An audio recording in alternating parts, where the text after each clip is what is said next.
नमस्कार, plus minus कार्यक्रम में आपका स्वागत है। दोस्तों, आप देख रहे हो हमारी आज खास पेशकश दास्ताने 6 दिसंबर। 6 दिसंबर देश के इतिहास में बेहद खास दिन है। 29 वर्ष पहले 6 दिसंबर 1992 को अयोध्या में लाखों कार सेवकों ने बाबरी विवादित ढांचा गिरा दिया था। इसके बाद देश भर में सांप्रदायिक दंगे भड़क उठे थे, हजारों लोग मारे भी गए थे।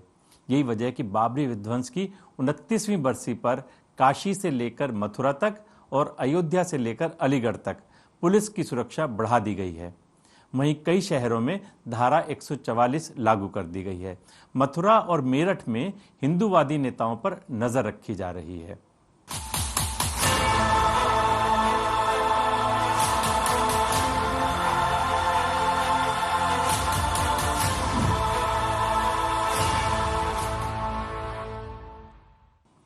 विश्व हिंदू परिषद के अंतर्राष्ट्रीय अध्यक्ष रहे अशोक सिंघल और भारतीय जनता पार्टी के नेता पूर्व उप प्रधानमंत्री लाल कृष्ण आडवाणी ने राम मंदिर के लिए वर्ष 1990 में आंदोलन शुरू किया था।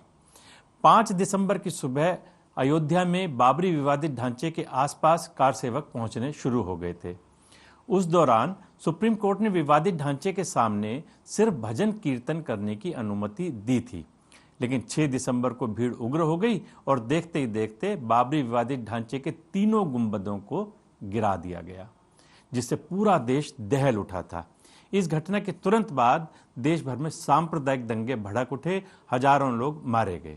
इस घटना पर हम बातचीत करते हैं कुछ वरिष्ठ नेताओं से और विशेषज्ञों से। देखते हैं उनका क्या रिएक्शन है, वो क्या सोचते हैं आज 29 वर्ष बाद।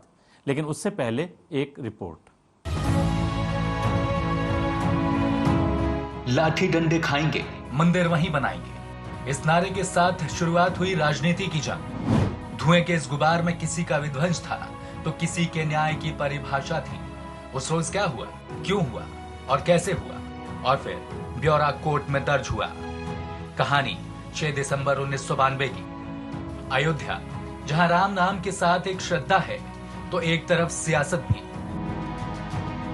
6 दिसंबर 1992 में सिर्फ विवादित ढांचा ही नहीं रहा था, जबकि कांग्रेसी और गैर कांग्रेसी राजनीति के बीच दीवार भी ढह गई थी।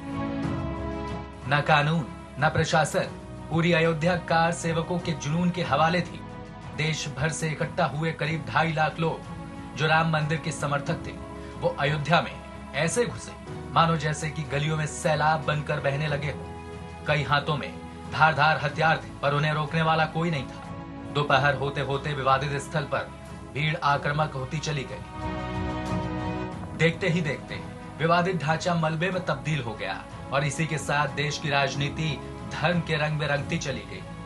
भारतीय जनता पार्टी के वरिष्ठ नेता लाल कृष्ण आडवाणी ने सोमनाथ से राम रथ यात्रा निकालकर एक नई मिसाल पेश की।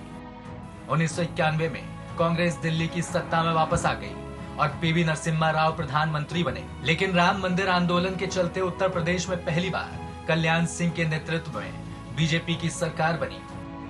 कल्याण सिंह ने सुप्रीम कोर्ट में हलफनामा देकर विवादित स्थल की सुरक्षा का वादा किया। इनका हौसला बढ़ाने के लिए कल्याण सिंह ने घोषणा कर दी थी कि पुलिस कार सेवकों पर गोली नहीं चलाएगी। वहीं 1990 में मुलायम सरकार के दौर में कार सेवकों पर गोलियां चलवा दी गई। माना जाता है जब कार सेवक विवादित स्थल में घुसने का प्रयास कर रहे थे, उसी दौरान पीछे से एक ग्रुप ने पेड़ पर रस्सा फेंका और उसके सहारे अंदर जाने की कोशिश की। दूसरी तरफ वीआईपी स्थल के पास तैनात पुलिस ने कुछ देर कार सेवकों को विवादित स्थल की ओर जाने से रोकने की कोशिश की, मगर कुछ ही मिनटों में एक एक करके आक्रामक कार सेवक विवादित ढांचे के ऊपर नजर आने लगे। वहां उन्होंने कई तरह के नारे भी लगाए। शाम होने तक राम जन्मभूमि थाने में 2 अलग-अलग एफआईआर दर्ज कराई गई। उस एफआईआर में लाखों कार सेवकों के अलावा लाल कृष्ण आडवाणी, जोशी, उमा भारती, विनय कटियार जैसे नेताओं के खिलाफ केस दर्ज किया गया। इस केस को प्राइम नंबर 198 के तहत आरोपियों पर भड़काऊ भाषण देने समेत कई अन्य आरोपों पर मुकदमा दर्ज किया गया। दरअसल ढांचा गिरने के दिन ही दूसरी एफआईआर राम जन्मभूमि पुलिस आउटपोस्ट के इंचार्ज गंगा प्रसाद तिवारी ने शाम 5:25 पर दर्ज कराई थी। उन्होंने अपने बयान में कहा था, करीब सुबह 10 बजे जब वो कार ड्यूटी पर तैनात थे और विश्व हिंदू परिषद कार सेवा आयोजित कर रही। उसी वक्त इस निर्णय की घोषणा हुई, जिसके बाद कार सेवकों में रोष फैल गया। विश्व हिंदू परिषद के सर्वोच्च नेता कार सेवक पुरम पहुंचे तो उत्तेजित कार सेवकों ने उन्हें घेर कर काफी बुरा भला कहा। कार सेवकों का कहना था कि नेता लोग कुछ भी कहें, हम तो असली कार सेवा करके ही जाएंगे। शाम को कार सेवकों ने कई टीवी रिपोर्टर और कैमरा वालों के साथ भी मारपीट की। व्यवस्था लाचार रही, कानून बेबस रहा। पूरा विवादित स्थल कार सेवकों के हवाले था। ना तो अयोध्या की कहानी यहाँ से समाप्त हुई, ना तो अयोध्या का किस्सा यहाँ से शुरू होता है, जो आज भी लोगों में धर्म के नाम की असमानता को पैदा करता है। बेशक राम मंदिर के निर्माण का निर्णायक दौर शुरू हो चुका हो, लेकिन देश की सियासत में अभी ये मुद्दा विराम लेता नजर नहीं आ रहा।